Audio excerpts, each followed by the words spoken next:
अस्सलामुअलैकुम, welcome back to Shifa boutique viewers. इस खूबसूरत सी फ्रॉक की डिज़ाइनिंग के साथ मैं एक बार फिर से हाजिर हूँ। तो इसके लिए हमने ले लिया है ये खूबसूरत सा नेट फैब्रिक। इस फैब्रिक पर ग्लिटरी से धागे हैं जो वीडियो में नज़र नहीं आ रहे, और इसके साथ मैंने कंट्रास्ट करके ये रेड कलर की कतान का कपड़ा लिया है, कतान फैब्रिक लिया है, और इसको हमने सबसे पहले अपने घेरे को रेडी करना है। घेरा हमने कटिंग करना है, तो 4 फोल्ड करके हमने अपने घेरे को रख लिया है। इस तरह से चेक कर लें आप लोग, पहले डबल फोल्ड किया है, फिर मैंने एक और फोल्ड किया है, और इसकी लंबाई चौड़ाई आप लोग नोट कर लें। लंबाई इसकी मैंने ली है, यानी कि चौड़ाई इसकी मैंने ली है 26 इंचेस, और लंबाई इसकी मैंने ली है 25 इंचेस। आप लोग अपनी मर्जी से भी चौड़ाई रख सकते हैं, जितनी भी आप रखना चाहें। तो अब हम नेट फैब्रिक की अपनी कटिंग करेंगे। इसको भी मैंने पहले एक डबल फोल्ड किया है, और फिर इसके बाद एक और फोल्ड किया है, 4 फोल्ड कर लिए हमने इसको, और इसकी मैंने चौड़ाई लंबाई ली है 23.5 इंचेस, और इसकी लंबाई भी हम सेम लेंगे 23.5 इंचेस, क्योंकि हम इसको अम्ब्रेला कट करने वाले हैं, सर्कल कट अम्ब्रेला। तो इसकी दोनों साइड्स हमने बंद साइड लेनी है। ये आप लोगों ने चेक कर लेना है कि दोनों साइड हमने बंद रखनी है। 4 इंच की मार्किंग पर हम इस तरह से गोलाई का एक शेप देंगे, और उसके बाद जो हमने अपनी नीचे वाली गोलाई देनी है, उसके लिए मैंने इंच टेप को किसी चीज़ से फिक्स कर लिया है, और उसके बाद हम इसको राउंड रखते जाएंगे और अपनी अम्ब्रेला की मार्किंग्स करेंगे।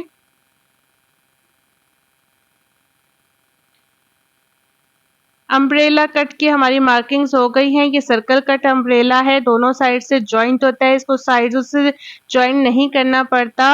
और अब हम आ जाते हैं अपनी चोली की कटिंग की तरफ। तो इसकी चोली की फ्रंट चोली की कटिंग थोड़ी मुख्तलिफ होगी। मैंने डबल फोल्ड करके 7.5 इंच एक ले लिया है, और लंबाई इसकी 8.5 इंच ली है। हमारी कटिंग जो होगी चोली की वो अभी नहीं होगी, अभी हम अपने इसके पीसेस निकाल रहे हैं। उसके बाद जब हम इसकी डिज़ाइनिंग कर लेंगे तो एक ही बार इसको हमने कटिंग करना है। अभी ये मैंने एक पीस निकाला है, अब हम इसका दूसरा पीस निकालेंगे, जो हम थोड़ा सा ज़्यादा लंबा रखेंगे, क्योंकि उस पे हमने छोटी-छोटी प्लेटें डालनी है। ये मैंने 9.5 इंचेस इसकी लेंथ चौड़ाई यानी कि रखी है, और इसकी लेंथ हम कमोबेश उतनी ही रखेंगे जितनी कि हमने पहले वाला पीस अपना निकाला है। सिर्फ इसकी चौड़ाई हम ज़्यादा रखेंगे क्योंकि इस पे मैंने प्लेटें लगानी है।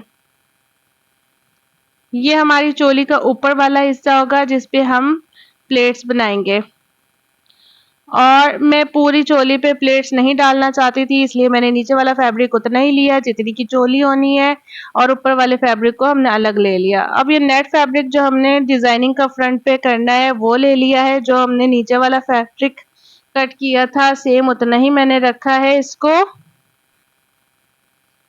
और इसके बाद हमने इसकी जो है जो गोलाई हमने ऊपर से इसकी देनी है वो दे लेंगे। इस तरह से हमने इसकी कर्व शेप दे देनी है जो हमारी फ्रंट डिज़ाइनिंग का हिस्सा है, और इस तरह से हमने फिर इसकी कटिंग भी कर लेनी है। शेप देकर हमने इसकी कटिंग कर लेनी है, और फ्रंट पार्ट हमारा कट के रेडी हो गया है। अब हम बैक पार्ट की तरफ आ जाते हैं। इसके लिए मैंने 6.25 इंच की चौड़ाई ली है अपने शोल्डर की, और लेंथ मैंने ली है 6 इंचेस। इसको कर्व दे दिया है, आप अपने साइज़ के अकॉर्डिंग कटिंग करेंगे। 7 इंच मेरी फिटिंग होगी, और 6.5 इंच कमर होगी, और सिलाई का मार्जिन हमने रख लेना है, 1/2 इंच शोल्डर डाउन करना है।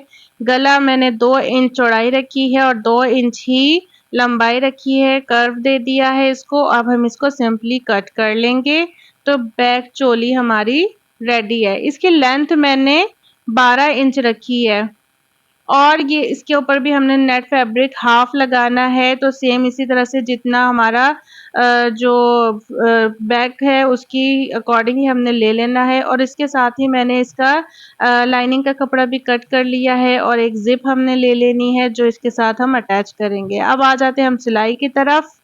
अब हमने जो अपनी चोली का बड़ा हिस्सा रखा था उस पे हमने इस तरह से प्लेट्स लगा लेनी है।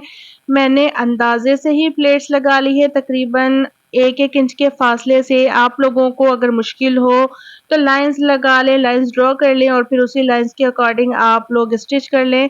तो वैसे ये कपड़ा कतान कपड़ा इतना भागने वाला नहीं है, ईज़िली इसको हम स्टिच कर लेंगे।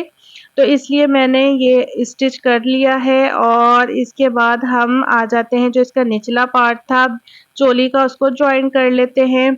वैसे तो आप पूरा एक ही फैब्रिक ले सकते थे लेकिन सारे पे हमें ये प्लेट्स लगानी पड़ती और जो मेरा निचला हिस्सा था फैब्रिक का उसके ऊपर तो नेट आ जाना था तो मुझे इतनी मेहनत करनी अपनी जो है वेस्ट लग रही थी तो मैंने हाफ ही चोली के ऊपर इसकी डिज़ाइनिंग की है और हाफ को सिंपल ही रहने दिया है। तो इस तरह हमने इसको अपनी अब कटिंग करनी है चोली की कि इसको अपने नेट फैब्रिक को इसके अकॉर्डिंग रख लेना है जहाँ तक हमने इसकी लेंथ रखनी है और अपनी बैक जो चोली हमने काट रखी थी उसको सिंपली इसके ऊपर रखते हुए हमने इस तरह से इसकी फिटिंग और कटिंग वाली मेजरमेंट्स किए बगैर ही इसको कट कर लेना है इजीली। अब इसको हमारे पास जो है ये रेडी हो गया है, फ्रंट पार्ट भी कटिंग होकर इस तरह से आना है। इसके बाद हमने इसका नेक भी कटिंग कर लेना है। 2 इंच मैंने इसकी चौड़ाई रखी है और 3.5 इंच लंबाई देके इसको गोलाई का शेप देके इसकी कटिंग कर लेनी है।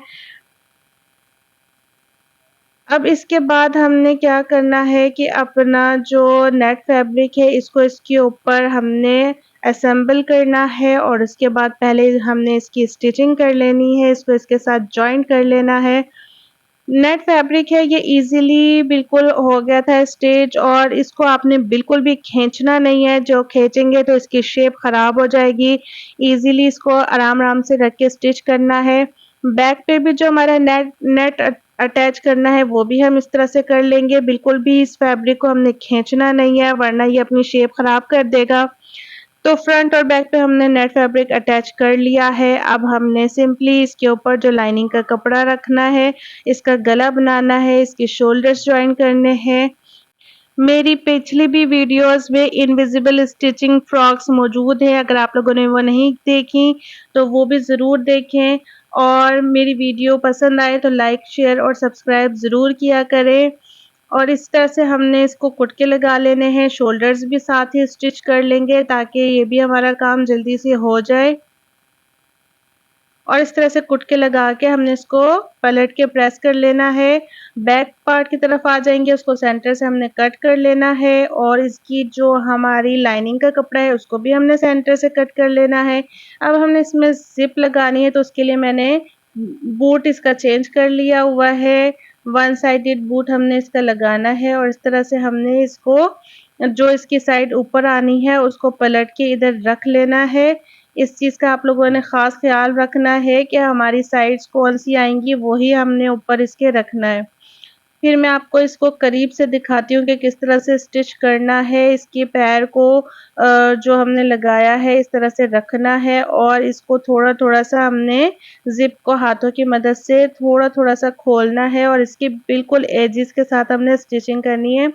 मैंने एक और वीडियो भी अलग से इनविजिबल ज़िप लगाने की बना रखी है, वो भी ज़रूर चेक करें। बहुत ही ईज़ी तरीका है ये ज़िप लगाने का, इनविजिबल ज़िप लगाने का। बस हमें थोड़ी एहतियात से इसकी बिल्कुल एजेस के साथ हम लगाएँगे ताकि हमारी ज़िप बिल्कुल इनविजिबल अच्छी-सी अटैच हो। अच्छा, अब इसके ऊपर ना मैं साथ ही इसके ऊपर लाइनिंग का कपड़ा रख के इसको अटैच कर लूँगी क्योंकि इस साइड की हमारी बूट फिट हुई हुई है, तो पहले मैं इसका ही काम कंप्लीट कर लेती हूँ। अब दूसरी साइड की तरफ हम आ गए हैं, दूसरी साइड भी आप लोगों ने ज़रूर चेक करके रखनी है कि आपकी कौन-सी साइड इधर आएगी ज़िप की, तो उसको हमने उस तरह से पलट के रख लेना है और उसी तरह से बिल्कुल इसके एजेस के इसके साथ-साथ एक किनारी बनी हुई होती है, हमने बिल्कुल उस किनारी को ही फ़ॉलो करते हुए इसके साथ स्टिच करना होता है, तो हमारी ज़िप बिल्कुल परफ़ेक्ट स्टिच हो जाती है।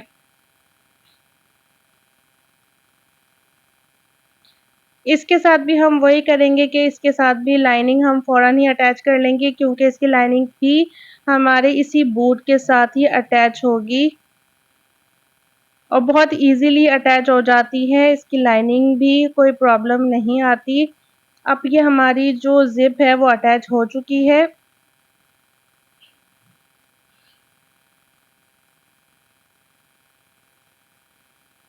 बहुत ही अच्छी तरीके से हमारी ज़िप अटैच हुई है, चेक कर लें। और फिर इसके बाद हमने साथ ही इसके गले की स्टिचिंग भी कर लेनी है और इसको फिर हमने बाद में पलटना है, एक दफ़ा ही इसको हम बाद में पलटेंगे। दोनों साइड्स के हम पहले नेक इसके स्टिच कर लेंगे।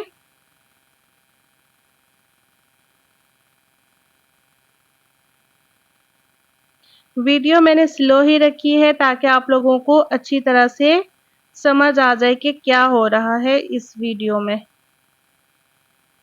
अब हमने साथ ही इसकी उसी तरह से शोल्डर्स की भी सिलाइयाँ लगा लेनी है ताकि शोल्डर्स भी हमारे स्टिच हो जाएँ। दोनों साइड से हमने शोल्डर्स इसी तरह से पहले स्टिच कर लेने हैं, बाद में हम इसको कुटके लगा के सारों को हम एक दफ़ा पलट लेंगे। चेक कर लें कि किस तरह प्यारी सी हमारी ज़िप लगी है और सारी इनविजिबल स्टिचिंग हो चुकी है। इनविजिबल स्टिचिंग का यही मज़ा आता है कि ज़िप हमारी दिखती नहीं है और कितनी खूबसूरत लगती है। अब हमने अपने शोल्डर्स जॉइन करने हैं, वो भी हम इनविजिबल जॉइन करेंगे, तो वो किस तरह से करेंगे? हम अपना फ्रंट वाला पार्ट ले लेंगे और इसको हम उल्टा कर लेंगे। उल्टी तरफ से हम इसको इस तरह से रखेंगे और बैक वाला जो हमारा फैब्रिक है, इसको हमने इसके अंदर डालना है। फ्रंट को फ्रंट पार्ट से हम मिला के रखेंगे और बैक हमारी जो है इसके बैक के साथ ही आएगी। तो इस तरह से हमने इसके शोल्डर्स को किनारों से मिला के रखना है। दोनों तरफ के किनारे हमने बिल्कुल बराबर रखने और स्टिचिंग करनी है।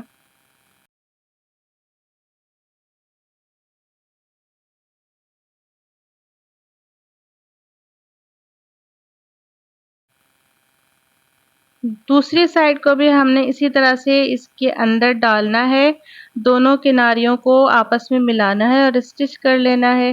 कितनी प्यारी हमारी इनविजिबल शोल्डर्स स्टिच हो चुके हैं, बहुत ही इसकी फिनिशिंग आई है।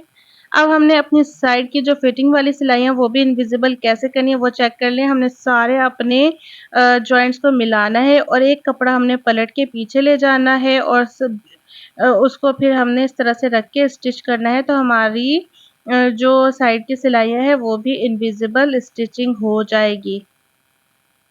अगर समझ ना आए तो दोबारा वीडियो को देखें, दोबारा से चेक करें कि किस तरह से किया हुआ है।